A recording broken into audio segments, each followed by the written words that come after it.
Now we're going to start talking about gene mapping in Neurospora. We're going to talk about figuring out gene distance between the centromere as well as the distance from genes to one another. The important things to notice about Neurospora are that, like yeast, you end up, the mitotic products end up in this ascus, okay? So you can pull the ascus out and you can see the final gametes resulting from meiosis. It's not all mixed together with a whole bunch of different meioses. The second thing to notice is that in Neurospora, they're constrained, the meiosis occurs in a linear sac, okay? So the ascus is linear. This causes the spindles that are responsible for chromosomes separating, the movement of chromosomes, to be stuck. They don't overlap one another. Because the spindles don't overlap one another, you end up with what's called an ordered tetrad, and at the very end, an ordered octad. So this means that if we wanted to look at the products of meiosis to see if recombination occurred, etc., we would look at the order of the genes of the gametes at the end. Okay, so you can see after the second meiotic division, we end up with an ordered tetrad. So that's, the 4 gametes resulting from meiosis. Then you have a post-meiotic mitotic division. So at the very end, we end up with 8 different haploid spores. Okay, so we're going to use this information to figure out the distance of genes with the centromere as well as the distance of genes from one another. So first we're going to map the distance of genes from the centromere. In this example, we have one gene, 2 haploids, A and the wild-type version of A, combined to make a diploid. This undergoes meiosis. So in this scenario, we don't have any crossing over. Okay, so what we're going to do is put the chromosomes in the correct cells. So after the first division of meiosis, we have this situation.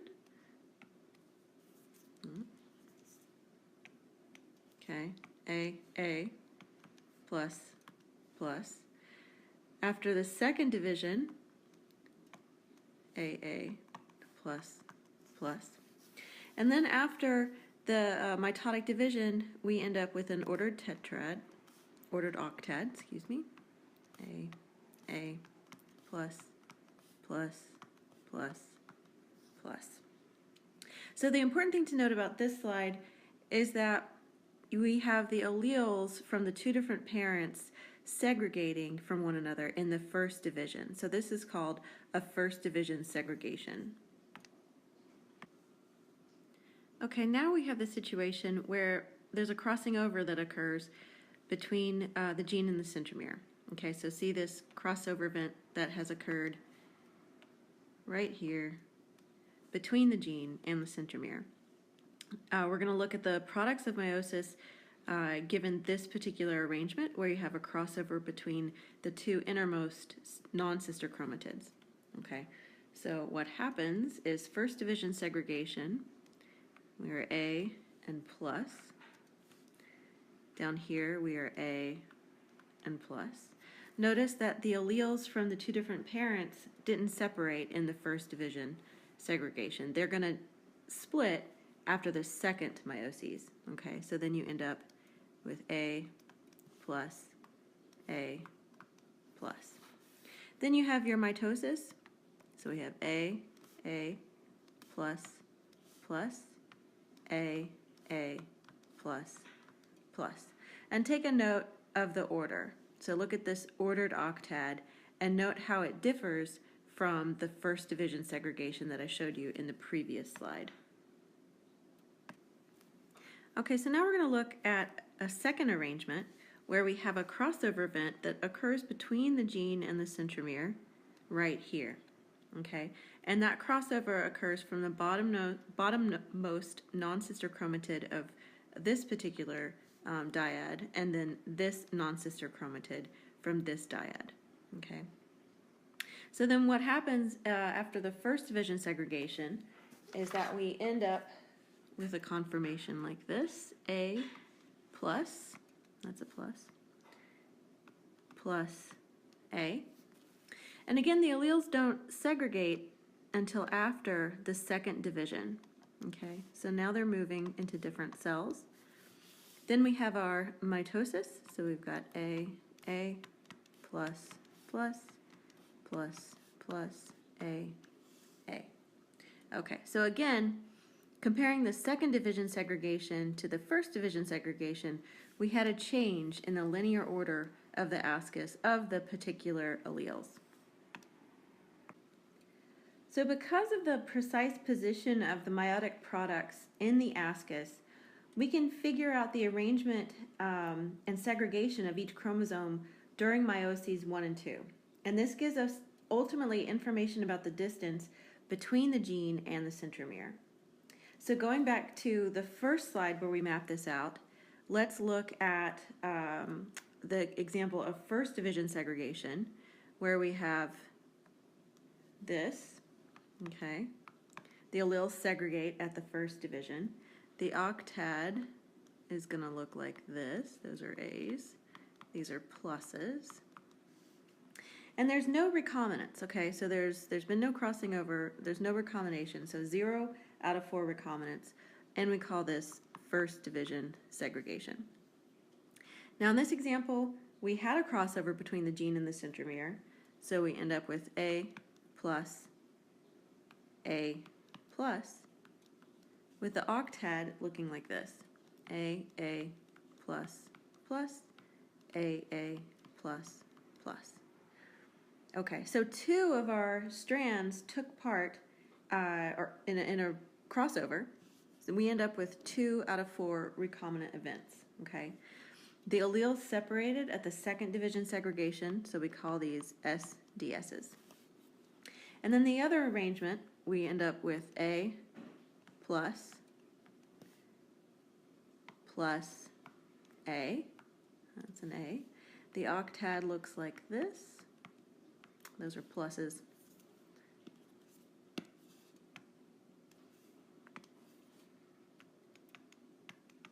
Okay, plus, A. And again, we had 2 out of 4 recombinants produced, and this is an SDS, second division segregation.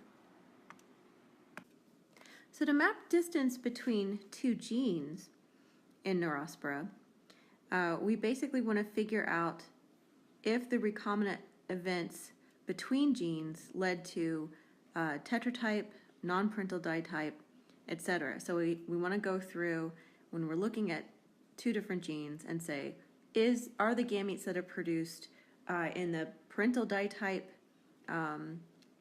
same as the parental ditype, non-parental ditype, or tetratype? So what we notice here is that we've got, I'm showing 3 different types of crossovers. So we've got a 2-strand crossover, a 3-strand crossover, and a 4-strand crossover. So if we have a 2-strand crossover here between genes A and B, nothing changes in terms of the gametes that are produced. Okay, so the crossover event occurred here. It occurred between genes A and B. It changes nothing for these particular genes.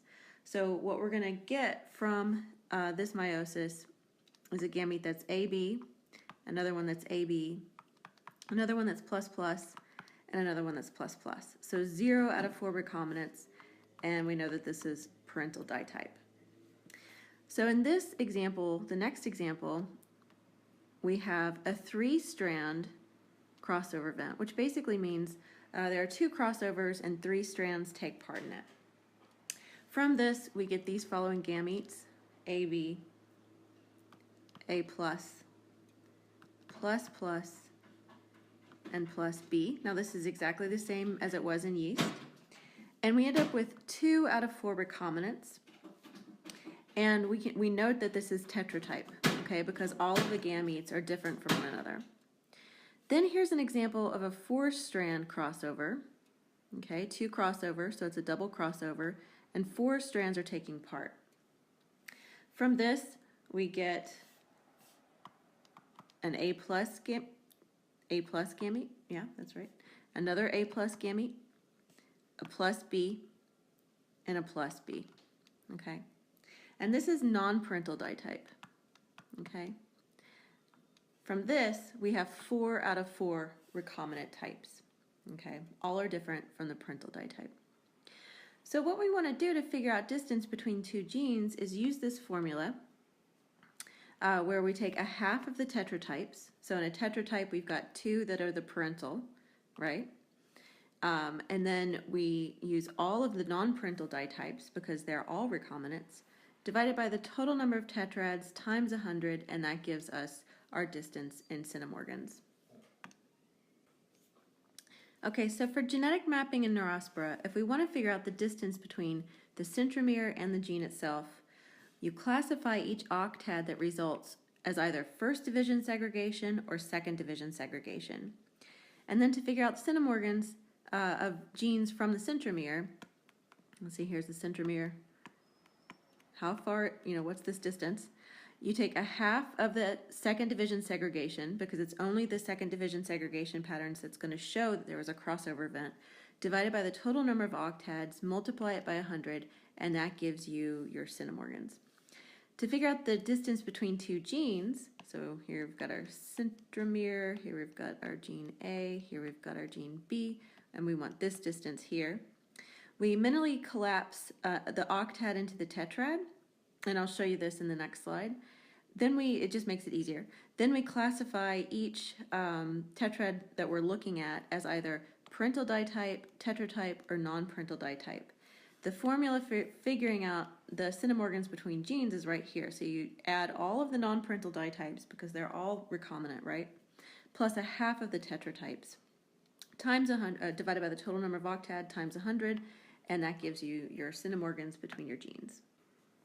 Okay, what did I mean when I said collapse octad notation into a tetrad?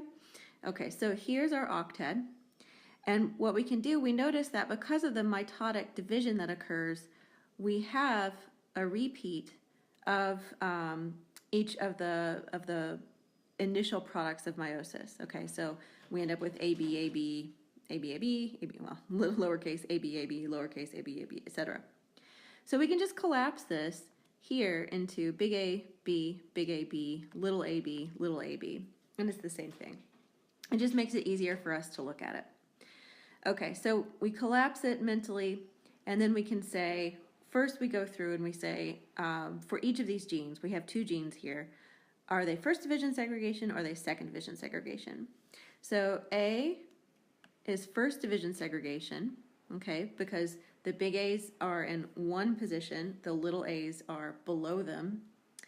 And then B is the same thing, first division segregation. Now, if you want to look over here at this one, A is second division segregation because we had the mutant here, wild type here, mutant here. B is also second division segregation because we have big B here, little b here, little b here, big B here.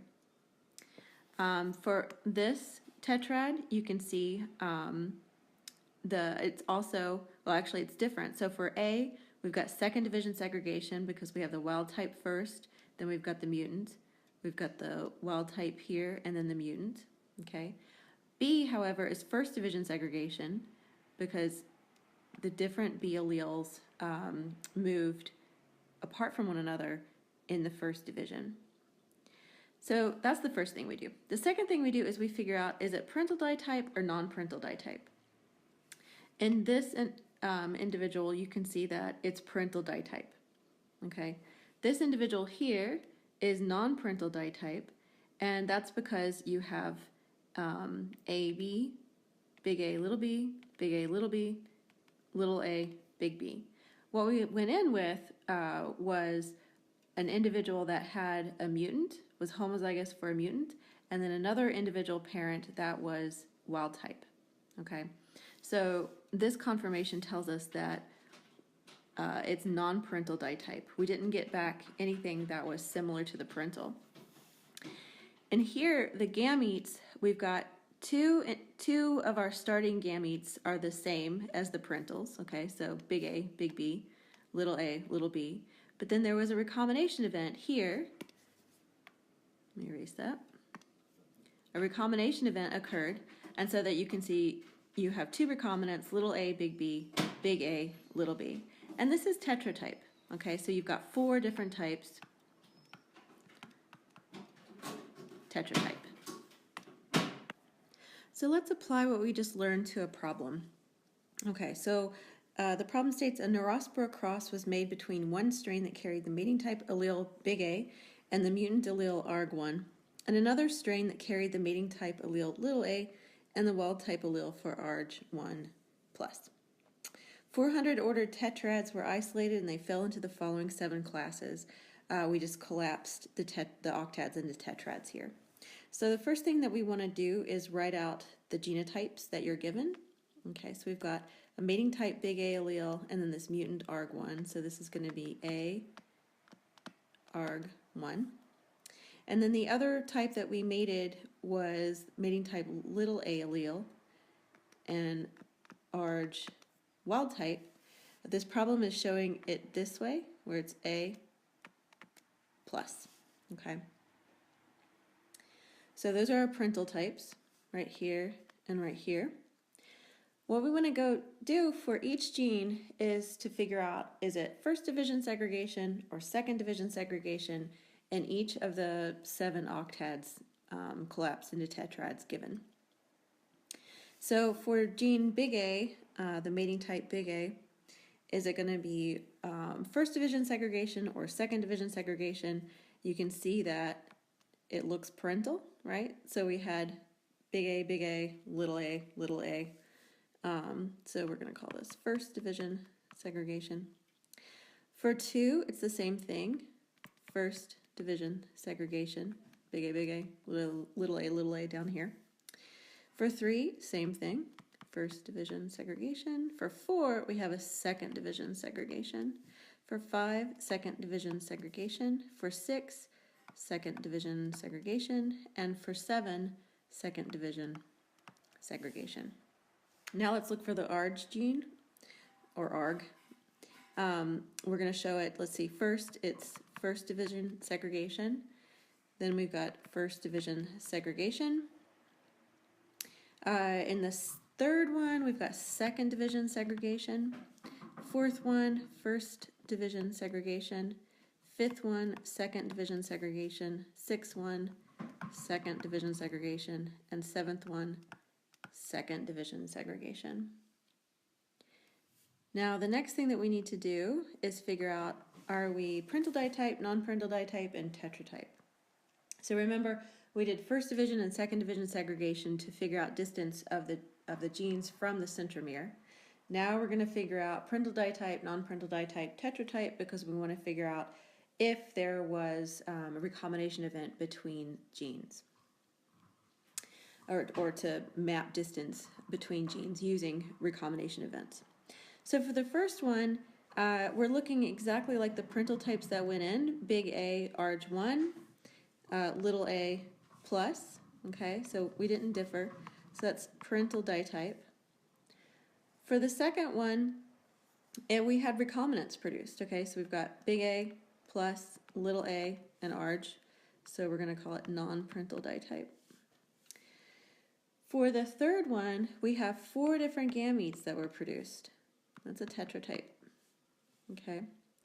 Next one, number 4 is also a tetratype. Okay. Fifth one, parental ditype. Sixth one, non-parental ditype. And the 7th one, tetratype. Okay. So what we want to do is add up the non-parental ditypes and the parental ditypes. So non-parental ditype, we've got 125 of these, plus another 4 equals 129. And then for the parental ditypes, that's a P, we've got 127 plus 2, that's 129. Okay, so those are both 129. That should tell you something right off. Okay, and we'll come back to that. Then we want to look at, we want to add up the second division segregations, because that's for each of the genes, because that's what tells us if it's how far away the genes are from the centromere. Okay, so we're going to add second division segregation for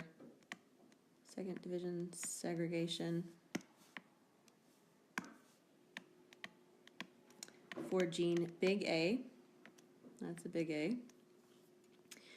We've got 36 plus 2 plus 4 plus 6, and that is 48. Okay, 48 of those. And then for ARG, we've got second division segregation, ARG. We've got 100 plus 2 plus 4, and of course my pen just stopped working, plus 6, and that's 112. Okay. Okay, so we saw that the non-parental dye types equaled the parental dye types. They were both 129. So that tells us that the genes are on different chromosomes. Okay. So we don't need to figure out the distance between the genes. But what we do need to figure out is the distance between each of the genes and the centromere. So let's figure out the distance between A and the centromere. That's the mating type gene. So we take a half of the SDS types divided by the total number. We've got a half, 48, divided by 400. That reduces down to 6 out of 100. Okay, multiplied by 100 is 6 centimorgans. Okay, so the mating system locus is located 6 centimorgans from the centromere. Now we want to figure out the distance between the ARG gene and the centromere. So that's going to be a half the SDS divided by the total. Okay, so that's a half 112 divided by 400. That reduces down to 14 out of 100 times 100 equals 14 centimorgans. So the answer here is going to be that the genes are on different chromosomes, and that the A gene is 6 centimorgans from the centromere, the ARG gene is 14 centimorgans from the centromere. So we've got one chromosome, we've got, let's see, we'll have A, if that's 6 centimorgans. The other chromosome will have ARG, if that is 14 centimorgans. Okay? And that's it.